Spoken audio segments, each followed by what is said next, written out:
षष्ठोऽध्याय अम्बयगं सोमव्रते तव मनस्तनूखु बिव्रतः प्रजावन्तः सचेमहि एकते रुद्रभागः सहस्रवस्त्राम्बिकया ताञ्जुगस्व स्वाहे खते रुद्रभाग आकुस्ते पशुः अवरुद्र मदिमहजव देवं त्र्यम्बकम् जथा नो वस्यसस्करद्यथा नः श्रेयसस्करद्यथा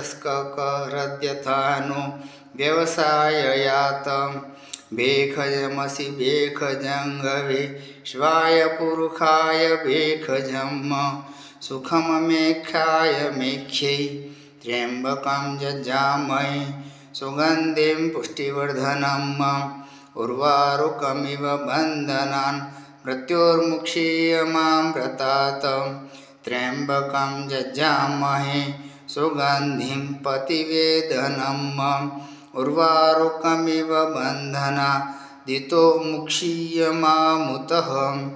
एतते रुद्रा वसन्तेन परो मुजवतोतिः अवतत धन्वा पिनाकावसः कृतिवासा अहिगं सन्नः शिवोतिः त्रायुखं झमदग्नेः कश्यपस्य त्रायुखं जद्देवे खुत्रायुखं तन्नो अस्तु त्रायुखं शिवो नामाशिष वदितिस्ते पिता नमस्ते अस्तु माहिकंसिः निवर्तजाम्या युखेन्नाध्याय प्रजनना राय स्फोखाय सुप्रजास्त्वाय सुवीर्याय ॐ उग्रश्च भीमश्च दधन्तश्च धुनिश्च सासवामश्चाभिवाच विक्षिपः स्वाहा अग्निगं हृदयेनाशनिगं हृदयाग्रेण पशुपतिं कृष्णहृदयेन भवं जघ्नां शर्वं मतज्ञाभ्यामीशानमन्युना महादेवमन्तः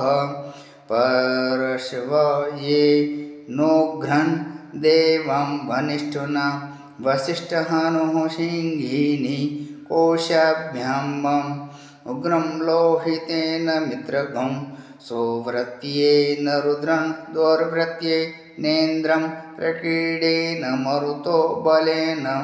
साधयान् प्रमुदां भवस्य काण्ठ्यगं रुद्रस्यान्तः पार्श्ववर्यं महादेवस्य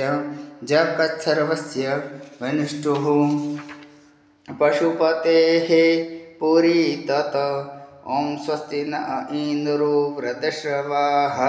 स्वस्ति नः पूषा विश्ववेदाः स्वस्ति नस्तारक्षो अरिष्टनेमिः स्वस्ति नो बृहस्पतिर्दधातु